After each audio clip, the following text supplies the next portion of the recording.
সূরা তাওবাতে পড়েছি, আইয়ুহাল্লাযীনা আমানু লা তাত্তাখিযু আবাকুম ওয়া আবনাকুম আউলিয়া ইন ইসতাহাব্বুল কুফরা আলাল ঈমান ওয়া মান ইয়াতাওয়াল্লাহুম মিনকুম ফাউলাইকা হুমুজ যালিমুন।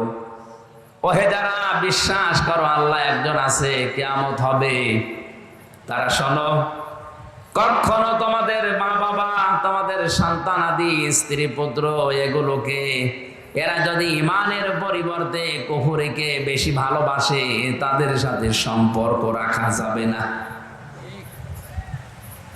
শব্দটা কত কঠিন আপনি জানেন। বদরের ময়দানে পরীক্ষা দিয়েছিল সাহাবায়ে কেরাম এই আয়াতের। হযরত সিদ্দিক আকবর রাদিয়াল্লাহু তাআলা আনহুর সন্তান আব্দুল্লাহ যুদ্ধের পরে এসে বলছে, বাবা আমি কিন্তু জিহাদের ময়দানে বদরে তোমারে পেয়েছিলাম, কিন্তু তুমি আমার বাবা, এজন্য আমি কিছু বলি নাই। হযরত আবু বকর সিদ্দিক ওই সময় বলেছিলেন, সন্তান তুমি আমার যুদ্ধের ময়দানে পাবার পরও সুযোগ পেয়েও কিছু বলো নাই, বাবা মনে করি। আল্লাহর কসম করে বলছে, আমি যদি তোমার একবার দেখতে পেতাম আর আমি যদি সুযোগ পেতাম, কসম ওই আল্লাহ তুমি আমার সন্তান, এটা আমার মনে থাকতো না। সূরা বুরুজের তাফসীরে পড়েছিলাম, ওই যে জালিম বাদশার নাম আমরা শুনেছি, তাকে ইউনূস, এই লোকটা জীবন্ত মানুষদেরকে অগ্নিকুণ্ডের ভেতরে যখন ফেলছিলেন, একটা ছোট মাসুম বাচ্চাকে প্রথমে যখন ফেলে দিয়েছে, তার মা কান্নাকাটি করছিল। আগুনের ভেতর থেকে বাচ্চাটা আওয়াজ দিচ্ছে, মা এটা আগুনের কুণ্ডলী না, এটা ফুল বাগান। তুমিও আমার মতো লা ইলাহা ইল্লাল্লাহ শব্দটা উচ্চারণ করে চলে আসো, আমার মতো তুমিও বাগানে থাকতে পারবে। এ দৃশ্য দেখে ওই বাদশার যে মন্ত্রী ছিল, সেও ছিল জালেম। এ দৃশ্য দেখার পরে চিন্তা করছে, প্রচন্ড অগ্নিকুণ্ডের ভেতরে, এ প্রজ্বলিত আগুনের ভেতরে যদি এই কালিমা পড়ার পরে ফুল বাগান মনে হয়, আমার জীবনের মন্ত্রিত্ব পাওয়ার পরও আমি এরকম বাগান পাইনি। আমি আজকেই তওবা করলাম, আমি ফিরে আসলাম। বাদশার কানে কথা যাওয়ার সঙ্গে সঙ্গে তার মন্ত্রিত্ব থেকে তাকে বাদ দিয়ে দিয়েছে। এত বড় কঠিন জিনিস হারানোর পরেও কিন্তু সে তাওবা ত্যাগ করেনি।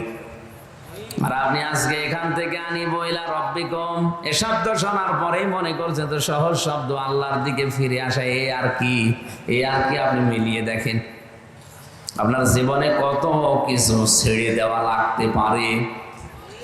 2 নাম্বার শর্তটা আরো কঠিন, আসলিমু লাহু, আত্মসমর্পণ করা লাগবে। এটা শিখিয়েছিলেন আমাদের জাতির পিতা হযরত ইব্রাহিম নবী আলাইহিস সালাম।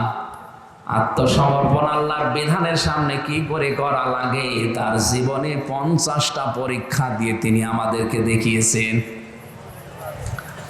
وَإِذِ ابْتَلَى إِبْرَاهِيمَ رَبُّهُ بِكَلِمَاتٍ فَأَتَمَّهُنَّ قَالَ إِنِّي جَاعِلُكَ لِلنَّاسِ إِمَامًا قَالَ وَمِنْ ذُرِّيَّتِي قَالَ لَا يَنَالُ عَهْدِي الظَّالِمِينَ।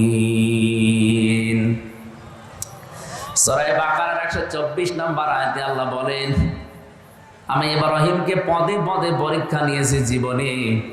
এখানে আয়াতে আমার আল্লাহ 50টা পরীক্ষার নাম দিয়েছেন। এটা তাফসীরে ফি জিলালিল কোরআনে পাবেন। প্রতিটি পরীক্ষায় হযরত ইব্রাহিম নবী উত্তীর্ণ হয়েছিলেন। তার ঈমানের যে পরীক্ষা ছিল, ঈমানের পরীক্ষা ছিল 10টা, আমলের পরীক্ষা ছিল 30টা, তার খাসলাত বা অভ্যাসের পরীক্ষা ছিল 10টা। এই 50টা পরীক্ষা পড়া কোরআনে আল্লাহ সাজিয়েছেন। আমি জেলখানায় 3টা বছর বসে বসে মাওলানা মামুনুল হকের সাথে আমি এই বিষয়গুলো শেয়ার করে করে সাবজেক্টগুলো বানিয়েছিলাম। 50টা পরীক্ষা যদি তাফসীর আকারে একটা একটা করে বলা হয়, 50 দিন লাগবে, এত কথা আছে। ঈমানের পরীক্ষা মহান আল্লাহ তাকে 10টা নিয়েছিলেন।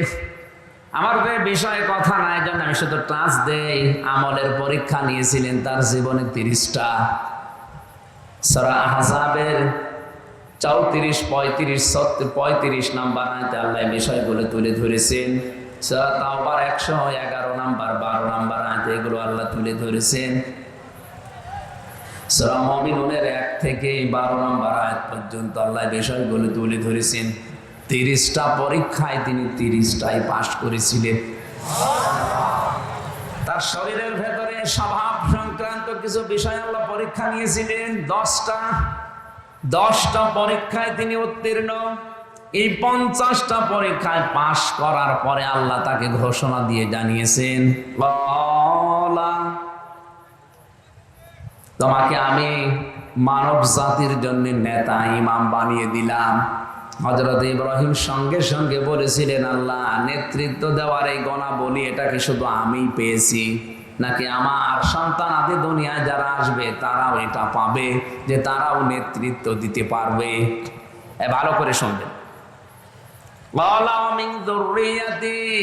আমার সন্তান আদি যারা আছে তারা কি নেতৃত্ব দিতে পারবে মানব জাতিকে? আল্লাহ পাক সঙ্গে সঙ্গে জবাব দিয়েছিলেন,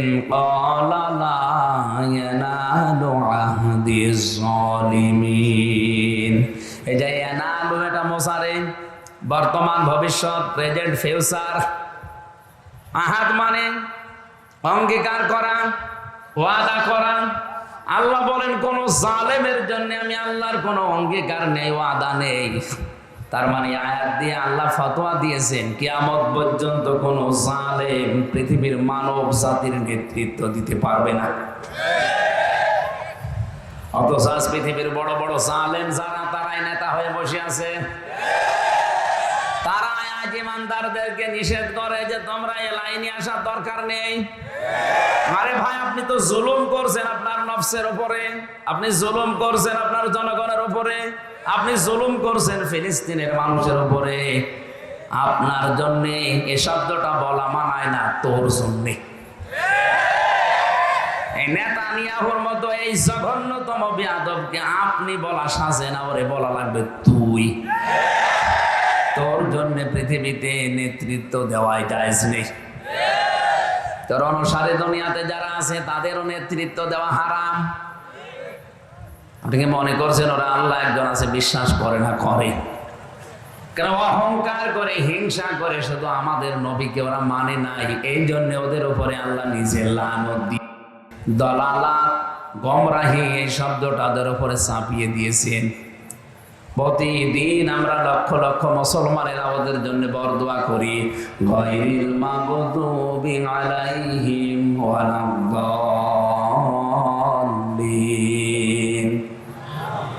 এই শব্দটা বলা হয় 17 ওয়াক্ত নামাজ, 17 রাকাত নামাজ যদি কেউ ফরজ নামাজও পড়ে প্রতিদিন, সুন্নত নফল মুস্তাহাব নাও পড়ে, শুধু ফরজ নামাজ পড়ে, তাও 17 বার এই বরদোয়া আপনি ইহুদি খ্রিস্টানদের উপরে দিতে আসেন 5 ওয়াক্ত নামাজে। আর যদি নফল সুন্নত পড়েন, ওয়াজিব পড়েন, তাহলে কয়েকশো বার আপনার মুখ দিয়ে আল্লাহ একটা কথাই বের করে নিচ্ছে, বলো যে তোমাদের উপরে আল্লাহর লানত, গজব, তোমরা গোমরাহ। কিয়ামত পর্যন্ত ইহুদিদের উপরে আল্লাহর লানত, আল্লাহর গজব। তাফসীরে আমি যে 2টা কারণ পেয়েছি এদের উপরে গজব নাযিল করা। আল্লাহ রাব্বুল আলামিন 2টা কারণের ভেতরে দিয়েছেন। ওরা সত্যকে সত্য জানার পরেও মানত না, হিংসা করে, অহংকার করে। ওদের তাওরাতে, ওদের ইনজিলে লেখা ছিল আমাদের নবী মুহাম্মদুর রাসূলুল্লাহ শেষ নবী, সর্বশ্রেষ্ঠ নবী। কিন্তু নিজেদের ধর্মে, ইহুদি ধর্মে, খ্রিস্টান ধর্মে মুহাম্মদুর রাসূলুল্লাহ আসে নাই। এই কারণে তারা জানার পর অহংকার করে, হিংসা করে মানত না। সত্যকে সত্য জানার পরে যদি কেউ হিংসা করে, অহংকার করে, না মানে, আল্লাহ পাক বলেন কিয়ামত পর্যন্ত তার উপরে আমার লানত, আমার বরদোয়া, আমার গজব। বলেন নাউজুবিল্লাহ। এই আয়াত পড়ার পরে মনে হচ্ছে এটা শুধু এখন আর ইহুদি খ্রিস্টানদের উপরে নেই, এটা আমাদের উপরেও এখন চাপতেছে। কারণ এখানে হাজারো মুসলমান, সত্যকে সত্য জানার পরও আজ অনেকে মানতে চায় না, হিংসা করে আর অহংকার করে। ও কিন্তু জানে যে কুষ্টিয়া থেকে আমির হামজা এসেছে, ওর বাবার কথা বলবে না, কথা বললে কোরআন দিয়েই বলবে, দলিল দিয়েই কথা বলে। এরপরও হিংসা করে মানে না, না এ তো আমার দলের মুরিদ না, এ তো আমার দলের লোক না। যে হিংসা করে অহংকার করে মানে না, এগুলো এক প্রকার ইহুদি খ্রিস্টানদের মতো। রাজশাহী বিভাগে নেই।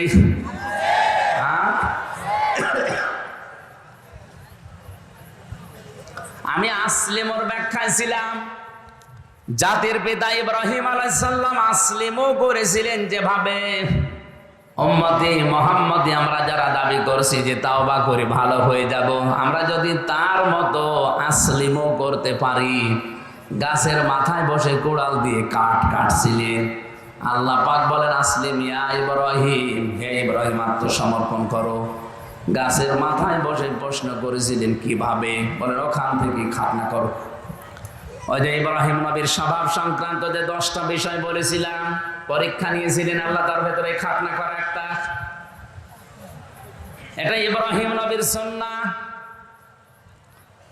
তাকে যে 10টা বিষয়ে তার শারীরিক পরীক্ষা আল্লাহ নিয়েছিলেন, তার ভেতরে খাতনা করা একটা। গাছের মাথায় বসে কোড়াল দিয়ে কাঠ বাদ দিয়ে খাতনা করে বললেন আসলামতু লিরাব্বিল আলামিন। হে আল্লাহ, আমি আত্মসমর্পণ করলাম তোমার বিধানের সামনে। এখন আমার নিজের বলতে আর কোনো কথা নেই, তোমার কথাই আমার কথা। রাজশাহী বাসী এই শব্দটা আমি যত সহজে বললাম, আপনি নিজের বাস্তব জীবনে এত সহজে কি মিলানো সম্ভব? বলেন। সূরা তাওবাতে পড়েছি আইয়ুহাল্লাযীনা আমানু লা তাত্তাখিযু আবাকুম ওয়া আবনাকুম আউলিয়া ইন ইসতাহাব্বুল কুফরা আলাল ঈমান ওয়া মান ইয়াতাওয়াল্লাহুম মিনকুম ফাউলাইকা হুমুজ যালিমুন। ওহে যারা বিশ্বাস করো আল্লাহ একজন আছে, কিয়ামত হবে, তারা শোনো, কখনো তোমাদের মা বাবা, তোমাদের সন্তানাদি, স্ত্রী পুত্র এগুলোকে এরা যদি ইমানের পরিবর্তে কুফরিকে বেশি ভালোবাসে, তাদের সাথে সম্পর্ক রাখা যাবে না। শব্দটা কত কঠিন আপনি জানেন। বদরের ময়দানে পরীক্ষা দিয়েছিল সাহাবায়ে কেরাম এই আয়াতের। হযরত সিদ্দিক আকবর রাদিয়াল্লাহু তাআলা আনহুর সন্তান আব্দুল্লাহ যুদ্ধের পরে এসে বলছে, বাবা আমি কিন্তু জিহাদের ময়দানে বদরে তোমারে পেয়েছিলাম, কিন্তু তুমি আমার বাবা, এজন্য আমি কিছু বলি নাই। হযরত আবু বকর সিদ্দিক ওই সময় বলেছিলেন, সন্তান তুমি আমার যুদ্ধের ময়দানে পাবার পরও সুযোগ পেয়েও কিছু বলো নাই, বাবা মনে করি। আল্লাহর কসম করে বলছে, আমি যদি তোমার একবার দেখতে পেতাম আর আমি যদি সুযোগ পেতাম, কসম হয় আল্লাহ তুমি আমার সন্তান, এটা আমার মনে থাকতো না। কারণ আমি কোরআনে কারিমের আয়াত পড়েছি, ইনস্তাহাব্বুল কুফরা আলাল ঈমান। যে সন্তানাদি, যে স্ত্রী, যে ভাই ভাগ্যর, যে মা বাবা, এরা যদি আল্লাহ রাসূলের পরিবর্তে, ইমানের পরিবর্তে কুফরিকে বেশি ভালোবাসে, তাদের সাথে সম্পর্ক রাখা যাবে না। তারা একটা বাস্তব জীবনে মিলিয়েছিল, আমরা অনেকে মিলাতে পারি না।